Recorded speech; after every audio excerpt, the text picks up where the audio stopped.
पहले मुझे मुल्ली कहा गया, मुझे आतंकवादी कहा गया, मेरे बाप तक को गाली दी गई, मेरे भाई को कहा गया। जो लोग ये पूछते हैं कि मेवात वालों को माफ कर दिया था और उसे क्यों नहीं माफ किया, उन्हें मैं ये बताना चाहती हूँ कि ये पहली घटना नहीं है। कोई लड़की अगर हौसला कर रही है, आगे बढ़ रही है, तो क्या उसे गालियां मिलनी चाहिए? क्या मैं आपके समाज की बेटी नहीं हूँ? बिरादरी भी खून में शामिल है। निकाल लो, आप निकाल लो मेरा खून।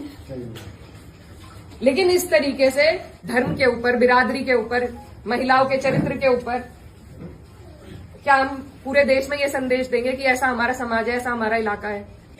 मंदिर का इस तरीके से मंदिर को खंडित करना, किसी भी आस्था की जगह को खंडित करना, ये कहीं भी बर्दाश्त के काबिल नहीं है। और इसकी जितने कड़े शब्दों में हो हम निंदा करते हैं। और जो भी कोई इसका मुजरिम है, जो चले गए, ना उनका कोई हिमायती है, ना कभी किसी ने उनकी हिमायत में फोन किया। और भी कोई अगर आपको इसमें लगते हैं तो उनको भी कड़ी से कड़ी सजा मिलनी चाहिए। मेरी ये आप लोगों से बस इतनी विनती है कि यहाँ पर पूरा गांव है हमारा, हमारे पक्ष के लोग भी हैं, विपक्ष के लोग भी हैं। एक तरीका होता है आलोचना करने का, एक तरीका होता है विरोध करने का, और विरोध से किसी को आपत्ति नहीं है। लेकिन जिस तरीके की भाषा का उपयोग किया गया, जो चीजें कही गई धर्म के ऊपर, बिरादरी के ऊपर, महिलाओं के चरित्र के ऊपर, क्या हम पूरे देश में ये संदेश देंगे कि ऐसा हमारा समाज है, ऐसा हमारा इलाका है? ये मेरा आप लोगों से सवाल है। मैं जब चुनाव जीती थी तो मैं इतनी खुश थी, इसलिए नहीं कि मैं जीती, इसलिए कि मुझे सर्व समाज ने, सर्व धर्म ने, सर्व जाति के लोगों ने मुझे अपना वोट दिया था। मेरे लिए उससे बड़ी उपलब्धि जीत की नहीं थी। और हर जगह आप देखेंगे, अगर मैंने कई बार ये बात कही कि मेरे लिए सबसे बड़ी उपलब्धि ये है कि मुझे सबने वोट दिया, सबने अपना आशीर्वाद दिया, अपनी बेटी माना, अपनी बहन माना, और आप सभी मेरी हिम्मत हो।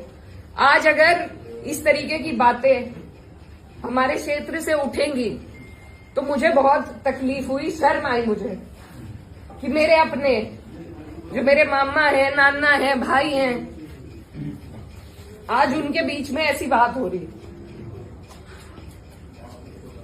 और ये सिर्फ मुझे गाली नहीं है, मेरे इलाके की, मेरे समाज की, मेरे इस इलाके की जितनी भी बेटियां हैं, जो मुझे ये आके कहती थी कि दीदी हम भी आपकी तरह आगे बढ़ेंगे, हम भी आगे निकलेंगे, उन सब के कदम इससे डगमगाएंगे।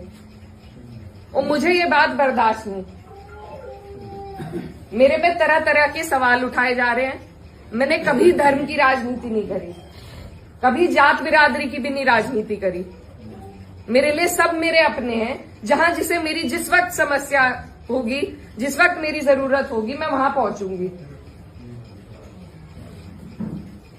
मेरा परिवार बहुत सालों से, लंबे अरसे से राजनीति में है, आप लोगों के आशीर्वाद से। और हमारे वहां पर बाबूजी हुकुम सिंह जी का परिवार और हमारा परिवार लगातार राजनीति में रहा। कभी वो जीते, कभी हम जीते। लेकिन मैं आज उन्हें नमन करते हुए आपको ये बताना चाहती हूँ, कभी ऐसा नहीं हुआ कि किसी ने किसी पर व्यक्तिगत टिप्पणी करी हो, किसी ने किसी को इस तरीके की ओछी बातें कही हो। तो वो एक राजनीति का स्तर था। और आज जो राजनीति का स्तर हम लेके आ रहे हैं, मेरे काम हो सकता है लोगों को पसंद ना हो, बिल्कुल 5 साल बाद मुझे आपके बीच में आना है। मैं किसी आपकी कसौटी पे खरी नहीं उतरी, मैं वोट मांगने की भी हकदार नहीं, और आपको देना भी नहीं चाहिए। लेकिन अगर कोई आपके इलाके से कोई लड़की अगर हौसला कर रही है, आगे बढ़ रही है, तो क्या उसे गालियां मिलनी चाहिए? क्या मैं आपके समाज की बेटी नहीं हूँ? ऐसी बातें रोज देख कर कि इन्होंने तो धर्म बदल लिया था, ये तो सब हमारे इतिहास का हिस्सा है। इसका जवाब मैं दे सकती हूँ या कोई और दे सकता है क्या? मुझे किसी ने कहा कि अपने पिता की तरह कभी कभी खनक आती है आवाज में, तो मैं वो बात बदल नहीं सकती। मेरे खून में शामिल है, बिरादरी भी खून में शामिल है। निकाल लो, आप निकाल लो मेरा खून। लेकिन इस तरीके से ना तो मेरे समाज का ना मेरा सर इस तरीके से ना झुकाओ सारी दुनिया के सामने। मेरी आप सबसे अपील है हाथ जोड़ के। मैंने कभी नहीं कहा, कभी नहीं करी मैंने धर्म की राजनीति, ना मैं करूंगी। बहुत आसान है अगर मैं सिर्फ मुसलमानों की बात करूं, बहुत आसान है, मुझे कहीं भी नहीं जाना। हिंदू मुस्लिम सब कर रहे हैं, बहुत आसान है, लेकिन मैं करना नहीं चाहती। आप सब मेरे अपने हो और मैं करूंगी भी नहीं। कोई कितना ही धकियाए, ये मेरी कसौटी है और पूरे 4-5 साल जो भी मेरा टाइम बचा उस पर मैं खरी उतरूंगी। मैं कभी भी इन लोगों से दब के उस रास्ते पे नहीं चलूंगी जहां ये मुझे चलाना चाह रहे हैं। मेरे इलाके ने जो हम सबका सर ऊंचा करा, दिल्ली की मीडिया तक ने इस पर रिपोर्ट बनाई कि वहां से ऐसा उदाहरण पेश हुआ है कैराना से। ये उस उदाहरण को तोड़ने की और सिर्फ अपने लालच की, सिर्फ अपने लालच की राजनीति में जो लोग इस तरीके से समाज को तोड़ रहे हैं, तो वो पहले मेरे पत्थर मारे, मुझे गाली दे, मैं सबसे आगे रहूंगी, लेकिन मैं इस काम से हटूंगी नहीं। आप सब मेरे अपने हो, मैं किसी को नहीं छोड़ूंगी। और ये जो लोग हैं, जो बात अभी मामा जी ने कही कि ये जो लोग हैं जिनको आजकल महापुरुष की उपाधि दी जा रही है, महापुरुष अगर कोई है तो बाबू हुकुम सिंह जैसे लोग हैं। ये नहीं है जो समाज को तोड़ रहे हैं, जो हिंदू मुस्लिम का विवाद पैदा कर रहे हैं। हमारा ये गांव, आसपास का जो इलाका है, सबसे पहले अपना पड़ोस होता है, बाकी चीजें बाद में होती हैं। और जब पड़ोस में इस तरह की नफरत भर दी जाएगी, बो दी जाएगी, तो बताइए हम कहां जाएंगे। आज मैं इस गांव में आई, मेरे पे ये भी इल्जाम लगाए गए कि 10 दिन से आई नहीं। पुलिस का हाल देखो यहाँ पर, रात से प्रशासन का मेरे पे फोन है, आप क्यों जा रही हो वहां। क्यों ना जाऊं मैं, मेरा इलाका नहीं है ये, कौन रोक देगा मुझे।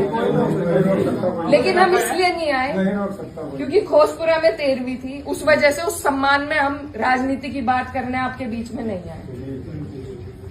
लेकिन हर बात के विवाद बढ़ाना, इल्जाम लगाना, आज आपके बीच में आके धरातल के जो हालात हैं वो भी सामने आए। आप लोगों ने कई बातें बताई, कमेटी को लेकर बात बताई, वो सब भी जांच का विषय है। लेकिन फिलहाल जिस पे उंगली उठाई कि इस बच्चे ने ये करा, क्या वो बच्चा जेल नहीं गया, उसके गार्जियन भी गए। अगर मैंने हिमायत करी, आप मेरे 10 जूते उठा के मारो। उसी दिन वो लोग जेल गए, उनके गार्जियन जेल गए। और अगर और भी कोई होता, कोई भी हो, मुस्लिम हो, मेरे परिवार का हो, मेरा सगा हो, कोई ऐसी हरकत करेगा तो उसे सजा मिलनी चाहिए और कड़ी से कड़ी सजा मिलनी चाहिए। ये प्रशासन आपके बीच में है, आप इनसे पूछ सकते हो। अगर मैंने हिमायत में किसी से भी फोन करा हो कि नहीं उन्हें छोड़ दो, वो मुसलमान है, लेकिन मुझे इतना अफसोस हुआ कि इस तरीके से यहाँ पर एक विवाद फैलाया गया और उन लोगों को बढ़ोतरी हमारे ही लोग दे रहे हैं। ये राजनीति का तरीका नहीं है। आप आलोचना करो, आप मेरे काम की निंदा करो, लेकिन एक तरीका है, हमें राजनीति का स्तर घटाना नहीं है, बढ़ाना है। मैं जहां जाती हूँ मुझे बहुत फक्र होता है, लेकिन 10 दिन से मेरा मनोबल इतना कम हुआ कि मेरे ही इलाके के लोग इस तरीके से गाली गलौज करके अगर उदाहरण पेश करेंगे तो कहीं ना कहीं जवाब दे तो मैं भी हूं उसकी, आप भी हैं, मैं भी हूं। ये समाज को तोड़ रहे हैं, आपको और हमें। मेरी आपसे विनती है, मेरी गलती जहां हो, मैं आपके बीच में आई हूँ पूछने के लिए। आप मुझे बताओ मेरी क्या गलती है, मेरा क्या रोल था मंदिर के काम में। आप पे कोई आरोप नहीं है, आपकी कोई गलती कुछ भी नहीं है, आप पे कोई आरोप है। कोई आदमी बेवकूफ खड़ा है, मैं एक बात और साफ कर दूंगी जाएगा। ये जो लोग गाड़ी देने वाले हैं, वो वीडियो कटिंग है, वो मेरे गाँव का वीडियो नहीं है, वो लोग मेरे गाँव के बिल्कुल नहीं है। विरोध राजनीतिक रूप से आपका कोई भी विरोध करेगा गाँव में करेंगे, पर मेरे गांव के लड़के थे, बीरा खेड़ी के लड़के हैं, 16-17 लड़के हैं। और इस समाज की तो ये परंपरा है, इस समाज की तो ऐतिहासिक ये परंपरा रही कि पंचायतों में बैठ के हम सारे फैसले कर लेते हैं। बिल्कुल जी। तो अगर मेरी कहीं गलती है, मेरे काम में कोई कमी है, आप मेरे बड़े हो, आप मुझे बता सकते हो, मैं सुनूंगी। अपना सुधार भी करूंगी। आप मेरे से लड़ भी सकते हो, बिल्कुल भी। लेकिन हम और जो मेरी बहन बेटियां हैं इस इलाके की, उन्हें क्या कह रही कि जो जिसे सांसद बना दिया उसे ही गाली मिल रही, तो और मेरी बहन बेटी कैसे सुरक्षित रहेगी? और अभी मामा जी ने एक और बात बताई कि किसी ने कोई टिप्पणी करी किसी और महिला पर, उनकी विचारधारा अलग हो सकती है, वो बीजेपी से हो सकते हैं, लेकिन उन्हें जो भी बातें वो कह रहे हैं सबको सब कहने का अधिकार है। उस व्यक्ति से मुझे कोई, वो तो मेरा है ही नहीं। वो जिस मानसिकता से ये कर रहे हैं, 1-1.5 साल हो गया जो हार पचाई जा रही है उनसे, नहीं पच रही। लेकिन ये 3-4 साल तो पचानी पड़ेगी, उसके बाद परीक्षा में मैं भी हूं और वो भी आएंगे।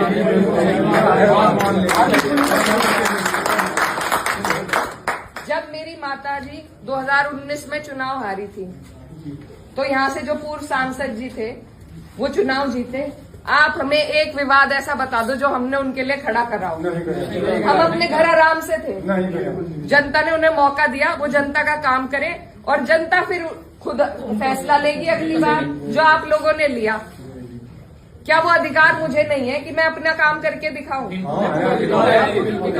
ये प्रयोगशाला जो बना के एक तरीके से समाज को बांट, ये तैयारी 27 और 29 की है, आज की नहीं है। पहले भी ऐसे कई बार करते आ रहे, लेकिन किसी को अगर पछाड़ना है तो धरातल पर रह के पछाड़ा जाएगा। ऊपर से मैन्युफैक्चर हुए हुए ये जो प्रोपेगेंडा है उनसे कोई नहीं हारेगा। मैं नहीं हारूंगी क्योंकि मैं अपने लोगों के बीच में रहूंगी। तो आप लोगों को मैं बस यही बताने आई कि ये बहुत लंबी सोच से आपको और हमें चलना है। मेरी जो भी गलती है, अभी एक भाई खड़े थे, वो कह रहे थे मंदिर में लाइट नहीं है, उनकी बात बहुत अच्छी लगी। लाइटों की, सुरक्षा की, शिक्षा की, इनकी बात हमें करनी है ना, इन पे लड़ाई लड़ो। लेकिन सिर्फ धर्म और जात पे बीजेपी को सारी लड़ाई लानी है, क्योंकि उसके अलावा उनके पास कोई चारा नहीं है। और अगर मैं खंडन करती हूँ उस लड़के का जिसने उस बहन को कुछ कहा है, मेरा सवाल माननीय पूर्व सांसद जी से है, क्या वो अपने समर्थक का खंडन करेंगे जिनसे वो मुझे गाली दिलवा रहे हैं? क्या उनके घर में बहन बेटी नहीं है? सही है जी सवाल। मेरा सवाल सीधा सिर्फ उनसे है कि उनका अत्यंत नजदीकी समर्थक, पहले मुझे मुल्ली कहा गया, मुझे आतंकवादी कहा गया, मेरे बाप तक को गाली दी गई, मेरे भाई को कहा गया।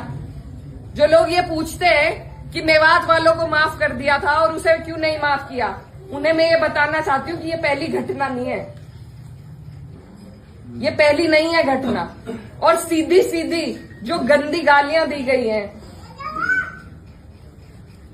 वो सिर्फ मेरे नहीं लगी, मुझे नहीं फर्क पड़ता, ना उस व्यक्ति से पड़ता, ना उसके चरित्र से पड़ता, ना उसकी बोली से पड़ता, लेकिन जो संदेश समाज में जा रहा है। और मुझे खुद कप्तान साहब का फोन आया कि आप तहरीर भिजवाइए, मैंने नहीं उन्हें करा, वो भी आज यहीं पे है, कोई भी जाके उनसे ये बात पूछ सकता है, क्या मैंने उन्हें करा था कि तहरीर दो? कप्तान साहब ने खुद मंगवाई। और ऐसे लोगों के खिलाफ कार्रवाई होनी चाहिए। एक तरफ तो ये सरकार हमारी बहनों को एसडीएम की कुर्सी पर एक दिन के लिए बैठा रही है, जब उन कुर्सियों की शोभा ही नहीं रहेगी, कोई गरिमा नहीं रहेगी, तो क्या फायदा है वहां बिठा के, जब उन्हें कोई भी गाली दे देगा। मैं तो नहीं समझती इससे महिलाएं आगे बढ़ेंगी। ये मेरा अकेली का विषय नहीं है, ये इस इलाके की हर उस महिला का विषय है जो लड़की पढ़ लिख कर एक कदम बाहर रख रही है। अगर इसी तरह के गुंडे मवाली बाइकों पे घूम घूम के उन्हें गालियां देंगे, जब वहां की जनप्रतिनिधि को दे रहे हैं, तो कल को क्या गारंटी है मेरी बहनों को नहीं देंगे? तो ये जो प्रथा चलाई जा रही है, इसे रोकना पड़ेगा, इसे तोड़ना पड़ेगा। हम अपनी एकजुटता से ही जवाब दे सकते हैं, और मुझे बस आपके आशीर्वाद की जरूरत है। और मेरा सवाल बस आप लोगों से है कि ऐसे लोगों को महापुरुष की उपाधि ना दे, ऐसे लोगों को बढ़ावा ना दे, इससे हमारा समाज टूट रहा है। हमें जरूरत है अपने समाज की तरक्की की बात करें, उन चीजों की जिनकी हमें जरूरत है। ऐसे लोगों को बढ़ावा देके इनकी ही राजनीति आगे बढ़ती है, इनकी रोटियां सिकती हैं, और कोई इनकी बात नहीं है, वजह नहीं है। तो मैं आप सबसे बस यही आग्रह करती हूँ कि मैं आपके बीच में हूँ। गांव का कोई भी बुजुर्ग मुझे बता दे मेरी क्या गलती थी, मेरा क्या रोल था, मैं पूछने आई हूँ। हमें भी नहीं पता है गाँव में जितने बड़े रात का मामला था, हमें भी नहीं पता पूरा गाँव इस बात से एकमत है आपकी कहीं कोई गलती नहीं है। हम तो पूरी यहाँ पड़े थे दूर की दूर, ये पीछे था हंगामा होता आया एकदम गेट खोल के बाहर निकले, क्या हो गया गाँव में भाई? जिस दिन ये घटना हुई क्या हो गया मंदिर भाई? पे जिस टाइम हुआ था 90% गाँव को अगली शाम को पता चला कि वहाँ सब कुछ हो गया। आसपास के आगे से बहुत सवाल बिछा दिया जो आसपास के पीरा खेड़ी खबर चली गई और संगठनों में खबर चली गई, क्या छप्पर में खबर नहीं थी क्या? कहीं गाँव में निकल के रुका निकल गए। उससे पहले उन्होंने गाली दे ली थी, यानी उन्हें पहले ही पता लग गया था ये